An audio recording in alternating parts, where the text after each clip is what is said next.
Mon frère m'a expulsé de l'anniversaire de son fils parce que mon enfant ayant des besoins spéciaux n'est pas anormal, mais pour lui il est normal de tout perdre à force d'être un abruti. Tout a commencé quand ma mère m'a invité, moi et mon fils, à l'anniversaire de mon neveu. Elle en parlait depuis des semaines et était très enthousiaste à propos de la fête. Bien sûr, elle n'avait jamais mentionné qu'il pourrait y avoir un problème avec le fait que j'amène mon fils, même s'il a des besoins particuliers. Je savais que mon frère et ma belle-sœur n'avaient pas toujours de la compréhension, mais ma mère restait optimiste. Elle m'avait même dit que ce serait une belle réunion de famille et que tout se passerait bien. Je pensais que c'était suffisant pour considérer cela comme un feu vert. Mon fils, Ailé, est un enfant adorable. Il a 9 ans, mais à cause de sa condition, il a un léger retard de développement. Il ne s'exprime pas toujours comme les autres enfants de son âge. Parfois, il lui faut plus de temps pour comprendre les choses, ou bien il peut réagir de façon inappropriée s'il se sent dépassé. Mais il n'a jamais rien fait volontairement pour causer des problèmes, et je sais comment le gérer. J'ai toujours été prudente dans les situations sociales, mais avec ma famille, je pensais que ce serait différent. Je voulais qu'Ailé ait la chance de profiter des moments familiaux comme n'importe quel autre membre de la famille, alors j'ai cru que cette fête serait une bonne idée. Le jour de la fête, j'ai habillé Ailé avec une belle tenue, quelque chose dans lequel il se sentirait à l'aise. Il était excité, on pouvait le voir au fait qu'il n'arrêtait pas de parler de gâteaux et de jeux, puisqu'il n'est pas toujours invité aux anniversaires. J'avais tout préparé, j'avais pris soin qu'il ait son jouet préféré pour le calmer, et nous sommes partis. Le trajet jusqu'à la maison de mon frère s'est bien passé. Ailé était heureux, bavard, demandant s'il y aurait des ballons et s'il pourrait manger beaucoup de gâteaux. C'était tellement agréable de l'entendre si joyeux, et je pensais que tout se passerait bien parce qu'il semblait de meilleure humeur que d'habitude. Le but était qu'il passe une journée amusante et ait un peu d'interaction sociale. Mais à notre arrivée, j'ai commencé à sentir que quelque chose clochait. La maison de mon frère était pleine de monde, mais il n'y avait pas vraiment de chaleur dans l'accueil. J'aurais dû comprendre qu'il y avait un problème quand ma belle-sœur n'est même pas venue nous saluer. Elle est restée plantée à la porte, les bras croisés, me dévisageant de haut en bas avant de dire finalement qu'elle ne s'attendait pas à voir Ailé. Je lui ai répondu qu'Ailé était très excitée et que nous ne causerions aucun problème. Puis mon frère est sorti du salon, a regardé Ailé, puis moi, et m'a dit qu'il ne s'attendait vraiment pas à sa venue. Il a ajouté que j'aurais dû le savoir, compte tenu de son comportement. J'étais sur le point de demander de quel comportement il parlait, parce que mon fils n'a jamais rien fait pour les déranger, mais mon frère a continué à parler, disant qu'il valait mieux que nous n'entrions pas. Il a expliqué qu'il y avait trop de monde ce jour-là et qu'Ailé risquait de mettre les autres mal à l'aise. Il voulait simplement, disait-il, s'assurer que personne ne se sente gêné. Il est même allé jusqu'à dire qu'il ne supportait pas de le regarder. Je lui ai demandé s'il était sérieux ou si c'était une mauvaise blague que je ne comprenais pas. Était-il vraiment en train de me dire que mon fils ne pouvait pas entrer simplement à cause de qui il était, parce qu'il risquait de rendre les gens mal à l'aise? Je lui ai demandé, mais qu'est-ce que ça veut dire? Ailé est un enfant, tout comme ton fils. Le visage de mon frère est devenu rouge de gêne, et il a levé les mains comme pour se défendre. Il a essayé d'expliquer que ce n'était pas ce qu'il voulait dire, mais je voyais dans ses yeux qu'il ne voulait pas d'Ailé là-bas, qu'il ne voulait pas gérer ça. Il a continué à insister qu'il valait mieux que nous partions. Il a dit qu'il se rattraperait avec Ailé une autre fois, mais je n'en avais plus rien à faire, car il en avait déjà trop dit. Je me sentais affreuse, mais je savais que ça ne s'améliorerait pas, alors j'ai décidé de rentrer. J'ai pris Ailé par la main, et nous avons commencé à marcher vers la cour avant. Le regard sur son visage, et quand il m'a demandé pourquoi nous ne pouvions pas entrer, m'a brisé le cœur. Il ne comprenait pas ce qui venait de se passer. Il n'arrêtait pas de demander pourquoi nous ne pouvions pas rester. Je lui ai dit que certaines personnes ne comprennent pas, et que nous irions bien, mais c'était dur. C'était tellement difficile de lui expliquer alors que moi-même je n'arrivais pas à comprendre. Nous sommes restés à l'entrée, attendant que le taxi vienne nous chercher. Tout était silencieux. Ailé s'est appuyé contre moi, serrant toujours son jouet. J'ai essayé d'être forte pour qu'il ne voie pas à quel point cela me faisait mal. Mais à l'intérieur, j'étais anéantie. Tout ce que je voulais, c'était qu'Ailé soit accepté, qu'il puisse vivre quelque chose de normal, et mon frère, de toutes les personnes possibles, l'avait traité comme s'il était contagieux. À ce moment-là, soudain, le beau-père de mon frère est arrivé dans l'allée. Les mains dans les poches. Je ne savais pas s'il avait vu ce qui s'était passé ou s'il était simplement sorti parce qu'il nous avait remarqué debout là, mais à ce moment-là, je n'avais pas envie de parler à qui que ce soit. Il s'est arrêté à quelques pas de nous et est resté silencieux un moment avant de dire quelque chose. Il a dit que ce qui venait de se passer n'était pas juste, qu'il avait tout vu, et qu'il voulait que je sache qu'il était de mon côté. Il s'est excusé pour l'attitude de mon frère et de sa fille et m'a dit que je ne méritais pas ça. Je pouvais sentir qu'il était sincère, ou du moins c'est ce que j'ai ressenti en l'écoutant. Il m'a dit qu'il comprenait ce que cela devait faire d'être rejeté ainsi et qu'il était vraiment désolé pour ce qui s'était passé. Il m'a donné son numéro et m'a demandé le mien, disant que si jamais j'avais besoin d'aide, je pourrais le contacter. Il n'a pas insisté davantage, mais je voyais bien qu'il voulait simplement que je sache que j'avais son soutien. C'était un petit réconfort, mais c'était déjà ça. Ça n'effaçait pas la douleur de ce qui venait d'arriver, mais ça aidait un peu. Quand le taxi est enfin arrivé, j'ai remercié le beau-père de mon frère, nous sommes montés et nous sommes rentrés. Sur le chemin du retour, elle n'arrêtait pas de poser des questions, pourquoi nous ne pouvions pas rester, pourquoi il ne pouvait pas manger de gâteau. Nous nous sommes arrêtés quelque part pour lui acheter un petit gâteau afin que je puisse au moins lui offrir ça ce jour-là. Cela ne compensait pas ce qui s'était passé, mais au moins elle n'était pas aussi triste quand nous sommes rentrés avec son gâteau. Il n'était pas heureux non plus, mais à ce moment-là, c'était la seule chose que je pouvais faire pour lui.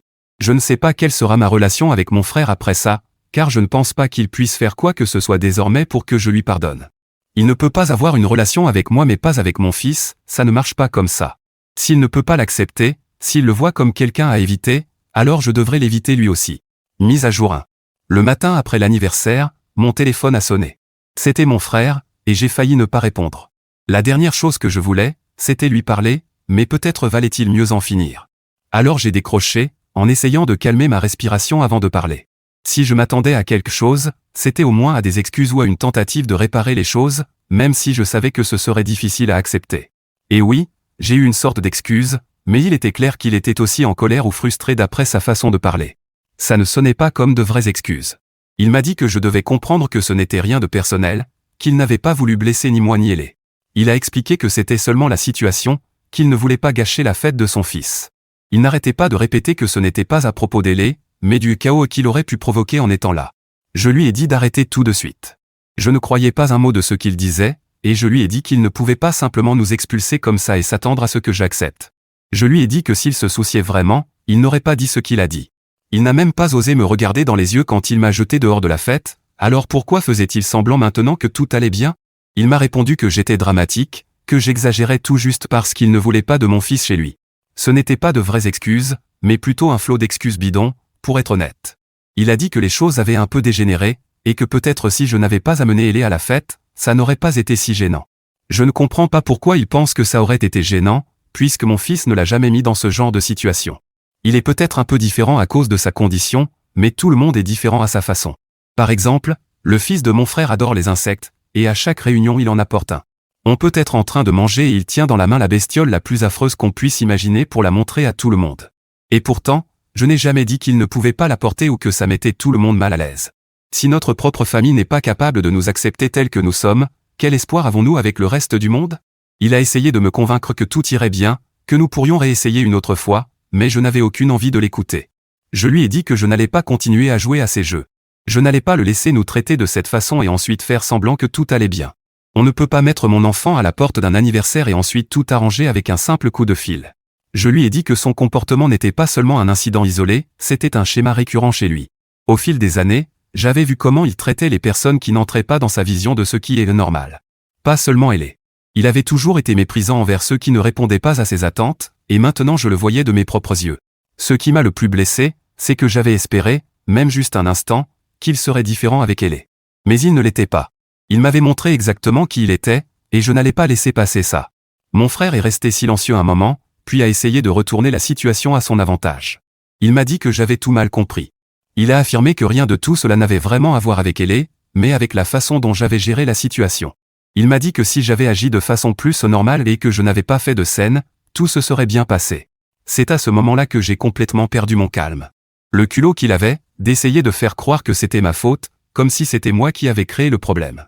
Je lui ai dit que je n'allais pas tolérer ce qu'il essayait de faire. À ce stade, je ne savais même plus si j'étais plus en colère ou blessé, mais je lui ai dit qu'il avait déjà fait son choix. Je n'allais pas le supplier d'accepter et si c'était vraiment ce qu'il ressentait. Ça ne servait à rien de prétendre que tout allait bien. Je lui ai dit que c'était fini, que je ne voulais pas faire partie de sa version idéalisée de la famille, de ce qui était acceptable. Je savais qu'il n'avait pas l'habitude que je me défende, et c'est peut-être pour ça qu'il a essayé de changer de sujet. Il a dit que je devais comprendre ce que ma petite scène avait causé. Selon lui, ma faute était d'avoir complètement gâché l'anniversaire de son fils et d'avoir, en gros, volé l'attention de la famille à son enfant. Apparemment, son beau-père avait aussi mal interprété toute l'histoire, et c'était encore une fois de ma faute. Il m'a accusé d'avoir manipulé son beau-père pour qu'il se retourne contre lui lors de l'anniversaire de son fils, et c'est pour ça que son beau-père lui avait envoyé quelques messages ce matin-là. En résumé, les messages disaient que l'argent qu'il avait prévu de donner à leur famille pour une nouvelle maison serait mieux dépensé ailleurs, peut-être même pour m'aider, moi et elle. Il a ajouté que son beau-père lui avait aussi dit qu'il ne financerait plus aucune de leurs fêtes, puisqu'il se comportait comme une paire d'idiots. Je pouvais presque imaginer la rage sur son visage pendant qu'il me racontait la suite. Apparemment, son beau-père avait aussi eu une discussion avec lui après mon départ, le critiquant pour tout ce qui s'était passé. Donc, aux yeux de mon frère, j'avais tout gâché. Et son beau-père ne plaisantait pas, car il lui avait dit de ne plus l'appeler, puisqu'il ne changerait pas d'avis, surtout concernant l'argent. Il y avait même un conseil pour mon frère et sa femme, son beau-père lui a dit de dire à sa fille de changer d'attitude, sinon elle finirait comme sa mère. Cette phrase l'a particulièrement piqué. J'ai dû retenir un rire, mais je n'allais pas laisser passer l'occasion de lui donner mon avis. Je lui ai dit que son problème avec son beau-père ne me concernait pas, et que peut-être s'il n'était pas si obsédé par l'opinion des autres et s'il ne passait pas son temps à juger tout le monde, il n'aurait pas éloigné les personnes les plus proches de lui. J'ai terminé en disant qu'il ne supportait pas le fait que son beau-père appréciait elle et moi, parce que, contrairement à lui et sa femme, nous ne passons pas notre vie à traiter les autres comme s'ils étaient inférieurs. Puis j'ai raccroché sans attendre de réponse, je l'avais assez écouté. Je n'ai plus eu de nouvelles de lui depuis, et j'espère que ça restera ainsi. Mise à jour 2. Cela fait une semaine depuis cet appel avec mon frère. Je ne l'ai pas mentionné avant, mais j'ai aussi décidé de bloquer lui et sa femme pour éviter de futures confrontations. Je me fiche de perdre un frère à cause de ça. D'abord parce que c'était horrible, et ensuite parce que je ne peux plus voir quelqu'un comme lui comme un frère. Peut-être que cela semblera extrême à certains, parce que la famille reste la famille, mais que suis-je censé faire, me débarrasser de mon fils? Non. Je ne ferai rien pour des gens qui vivent dans l'illusion. Mais voici la partie que je voulais partager, ma mère m'a appelé. Je savais qu'elle se retrouvait coincée au milieu de tout ça, essayant de concilier sa loyauté envers son fils avec ce qu'elle savait, au fond, être mal. Même si je n'étais pas d'humeur à écouter des excuses, je l'ai laissé parler. Elle n'arrêtait pas de dire à quel point elle était désolée, qu'elle aurait voulu que les choses soient différentes, qu'elle n'avait aucune idée que mon frère agirait ainsi envers elle et moi. Je lui ai dit que je ne voulais plus en parler parce que la situation était déjà close. Je n'avais pas besoin de ses excuses, parce que ce n'était pas elle qui nous avait mis dehors, même si c'était elle qui nous avait invités en disant que rien ne se passerait, et qu'elle n'avait pas non plus pris notre défense à la fête. Peut-être qu'elle n'a rien vu. Elle a compris et n'a pas insisté, donc j'ai pensé que c'était terminé et que les choses allaient simplement revenir à une sorte de normalité, à part quelques changements dans la dynamique familiale. Mais 2 jours après cet appel avec ma mère, à ma surprise, le beau-père de mon frère m'a contacté directement. Il m'a appelé et m'a demandé s'il pouvait me parler. J'ai accepté, parce que même si je n'avais pas envie de revenir sur le sujet, il avait été bienveillant avec nous et je pouvais lui accorder quelques minutes. Il a commencé par dire qu'il voulait aider comme il le pouvait, qu'il avait vu de ses propres yeux à quel point j'avais été forte en élevant elle seule. Il m'a dit qu'il admirait la façon dont je continuais malgré tout, surtout après avoir perdu mon mari pendant ma grossesse. Il a mentionné que sa propre mère avait été mère célibataire, et qu'il avait toujours admiré cette même force en elle, ce qui lui rappelait ma situation. Il a même dit qu'elle lui rappelait son propre parcours, car lui aussi avait grandi en étant un enfant avec certains désavantages. J'ai ressenti beaucoup d'émotion en entendant ça. Je l'ai remercié pour sa gentillesse et lui ai dit que je n'attendais rien de lui. Je lui ai expliqué que mon but était de subvenir aux besoins des laissant dépendre de la générosité ni de la charité de qui que ce soit, et que même si j'appréciais ses mots, je ne voulais pas qu'il se sente obligé d'offrir quoi que ce soit. Mais il m'a rapidement rassuré, en disant que ce n'était pas une question d'obligation, mais de vouloir faire une différence là où il le pouvait. Il a ajouté qu'il voyait du potentiel en elle, qu'il savait qu'avec le bon soutien, elle pouvait s'épanouir malgré les défis auxquels il devait faire face. Il savait combien il était difficile pour les gens d'accepter les différences, et il a dit qu'il avait honte de la façon dont sa fille et son gendre s'étaient comportés. Il a admis qu'il avait élevé sa fille pour qu'elle soit comme lui, et il n'arrivait pas à croire comment elle nous avait traités, elle et moi, surtout après tout ce que nous avions traversé. Il m'a dit qu'il ne pouvait pas imaginer ce que ça devait être de perdre mon mari et d'élever un enfant seul, surtout un enfant qui avait besoin de soins particuliers. Mais il voulait m'offrir son soutien, de la manière qui me conviendrait le mieux. Il m'a expliqué qu'il avait des ressources mises de côté, pas seulement financières, mais aussi des personnes qui pouvaient aider, et qu'il ne voulait pas que je me sente obligé de tout porter seul si je ne le voulais pas. Il voulait que je sache que quelqu'un était de mon côté, et que j'avais des options si les choses devenaient trop lourdes. Il n'offrait pas seulement de l'argent, il offrait un véritable soutien, un sentiment de communauté et de famille dont j'avais tant besoin depuis longtemps. Je lui ai dit que j'appréciais son offre plus que je ne pouvais le dire, et j'ai admis que la vie avait été dure depuis la mort de mon mari, mais que j'étais déterminé à offrir à elle tout ce qu'il méritait. Je lui ai dit que je réfléchirais à son offre et que sa gentillesse était un rappel qu'il existait encore de bonnes personnes, des gens qui ne nous jugent pas et ne nous méprisent pas. Il m'a encouragé à rester en contact et m'a une nouvelle fois assuré que ce n'était pas de la charité. C'était une occasion d'honorer l'héritage de résilience de sa propre famille. Il a partagé que sa mère lui avait toujours dit que la force signifiait se relever mutuellement, pas s'écraser les uns les autres. C'était tout ce que mon frère et sa femme ne sont pas, et je ne m'attendais pas à trouver un allié dans la famille de ma belle-sœur. Je ne veux pas accepter son argent, parce que je suis un peu fier et je ne me sens pas à l'aise de recevoir ce genre d'aide. Encore plus quand ça vient de quelqu'un que je n'ai peut-être vu que 2 fois dans ma vie, ce jour-là à l'anniversaire et au mariage de mon frère. Peut-être une fois de plus, mais je ne m'en souviens pas. Quoi qu'il en soit, j'apprécie ses paroles et son soutien, c'est ce que j'aurais attendu de mon frère, mais on ne peut pas toujours compter sur la famille pour ce genre de choses. Mise à jour 3. Jusqu'à présent, j'ai réussi à m'en sortir, à tout gérer seul, mais il y a environ 4 ou 5 jours, le beau-père de mon frère m'a rappelé. Cette fois, son offre était différente. Il m'a parlé d'une école spécialisée pour aînés, un endroit dont j'avais déjà entendu parler, car il est réputé pour accompagner les enfants ayant des besoins particuliers. Il a dit que l'école jouissait d'une excellente réputation, un lieu où aînés pourraient s'épanouir, avec de petites classes, des ressources dédiées et des programmes conçus pour des enfants comme lui. Il a promis de couvrir tous les frais, sans contrepartie, comme il l'a dit. C'est tentant, évidemment. L'école dont il a parlé est bien supérieure à celle qu'elle fréquente actuellement, mais c'est une institution privée complètement hors de ma portée. J'ai fait de mon mieux avec les ressources que nous avons, et l'école actuelle d'Élé fait un travail acceptable, mais je sais qu'il bénéficierait d'une attention et d'opportunités plus spécialisées. Peut-être est-il temps d'avaler ma fierté et d'accepter que quelqu'un puisse nous aider. Il veut qu'Élé ait cette chance, et il semble tellement sincère, mais j'hésite encore. Ce n'est pas que je ne lui fais pas confiance exactement. C'est qu'accepter de l'aide me paraît étrange aujourd'hui. J'ai toujours été un peu seul et j'ai reçu très peu d'aide au fil des années. Un peu de ma mère, mais c'est tout. J'ai l'impression que si j'accepte, c'est comme si nous devions quelque chose à quelqu'un, ce qui complique aussi la dynamique familiale, car il est le beau-père de mon frère, le même frère qui a retiré son soutien. Mais alors, est-ce que je laisse ma fierté se mettre en travers de quelque chose qui pourrait être vraiment bon pour mon fils? Est-ce que je nous freine en essayant de prouver que nous pouvons tout faire seuls? J'aimerais savoir ce que vous en pensez. Est-ce que je réfléchis trop? Devrais-je accepter son aide et donner cette opportunité à Élé, ou est-il plus prudent de garder les choses comme elles sont, en restant avec ce que nous connaissons et maîtrisons? Ce n'est pas une décision facile. Il y a beaucoup à prendre en compte, et j'ai l'impression que c'est un grand pas, presque comme mettre nos vies entre les mains de quelqu'un d'autre en acceptant. Élé est tout pour moi, et je veux lui offrir le meilleur de tout, mais il y a une limite à ce que je peux fournir seul. Cette école serait un changement complet pour lui. Je sais que c'est moi qui dois décider au final, mais vos opinions et vos conseils comptent beaucoup. Je vais prendre quelques jours pour lire tous vos commentaires, comme je l'ai fait pour mes autres publications, puis prendre une décision. Mise à jour 4. Après avoir lu toutes vos réponses, j'ai réalisé combien il y avait de points de vue différents sur cette décision. Je vais bientôt parler de mon choix, mais d'abord je veux parler de mon frère. J'ai continué à ignorer mon frère. Honnêtement, je sentais que j'avais déjà gaspillé assez d'énergie avec lui et ses caprices. Mais bien sûr, il n'a pas pu résister à l'envie de nous faire passer son message. Apparemment, il a envoyé ma mère me prévenir de ne pas parler à son beau-père ni d'accepter quoi que ce soit de lui, car, selon lui, cela ruinerait la position de sa famille si j'acceptais l'aide. Quand ma mère m'a transmis cela, j'ai dû l'arrêter. Je lui ai dit fermement que ce n'était pas ses affaires et que je n'avais besoin de personne, pas même d'elle, pour interférer dans ma vie. Elle a essayé de s'excuser, mais j'en avais assez qu'on me dise quoi faire par des gens qui n'étaient pas là pour nous au départ. Mais tous vos commentaires m'ont vraiment fait réfléchir. Beaucoup d'entre vous ont partagé des histoires sur le fait d'hésiter à accepter de l'aide mais d'avoir finalement compris que c'était le bon choix. Certains d'entre vous connaissaient des proches ayant vécu des situations familiales similaires. On parle d'un soutien qui pourrait changer la vie d'Élé, donc j'étais très bête de mettre ma fierté en premier. C'est difficile de briser de vieux schémas après tant d'années avec une certaine façon de penser, mais j'étais idiote. La plupart d'entre vous m'ont encouragé à mettre les besoins d'Élé en premier et à accepter l'aide. En même temps, certains d'entre vous ont exprimé des inquiétudes, et j'ai vraiment apprécié votre honnêteté. Je comprends les avertissements sur la prudence à avoir lorsqu'on accepte de l'aide, surtout de quelqu'un lié à la famille de mon frère.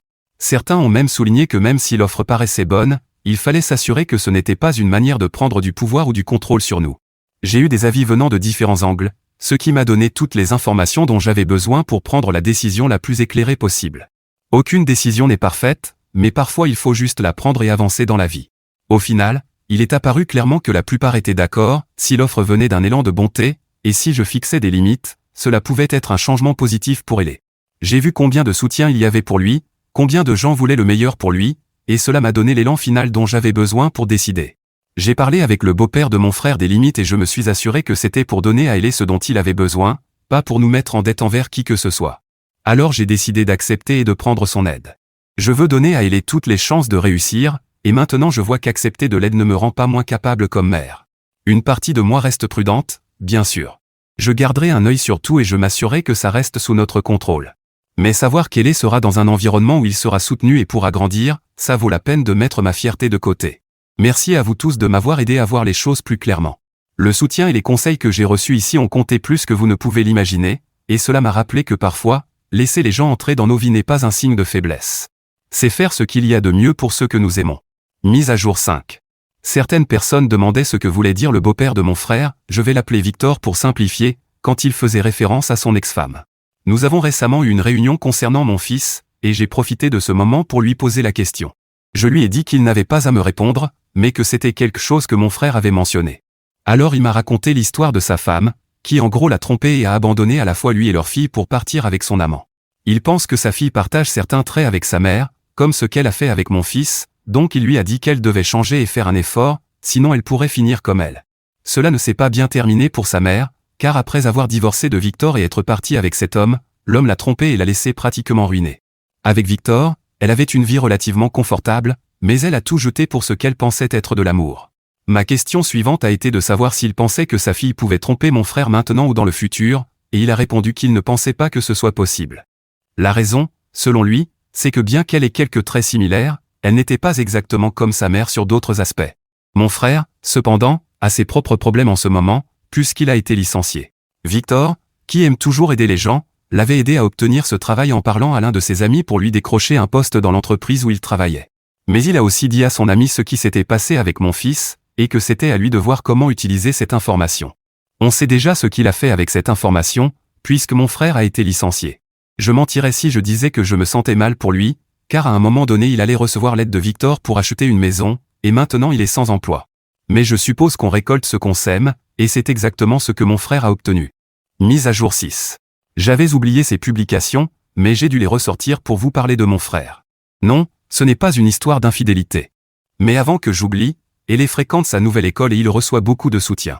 Non seulement il est heureux parce qu'il adore cet endroit, mais moi aussi, car je vois à quel point un lieu comme celui-ci l'aide. Mais ce dont je dois vous parler, c'est du divorce de mon frère, et c'est la raison pour laquelle je vous écris maintenant.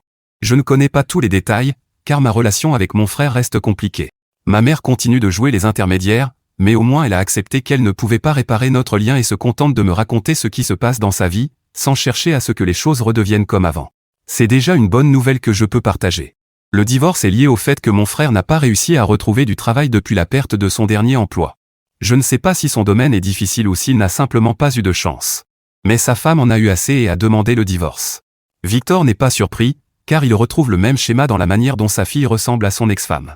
Il dit que le fait qu'elle demande le divorce maintenant, alors que mon frère traverse une période compliquée sur le plan professionnel, ressemble beaucoup à sa propre histoire. Dans son histoire, il y avait aussi de l'infidélité, mais tout comme aujourd'hui, il traversait également une période financièrement difficile. Au moins, sa fille a quitté mon frère au lieu de le tromper jusqu'à se faire prendre, puis d'abandonner son enfant après le divorce. Au moins, dans son cas, elle demande la garde partagée du fils qu'ils ont ensemble. En ce moment, mon frère aurait vraiment besoin d'une famille pour le soutenir, mais il n'en a pas, à cause de sa décision de nous repousser parce que nous n'étions pas normaux, comme lui. Comment cette prétendue normalité s'accorde-t-elle avec sa nouvelle réalité?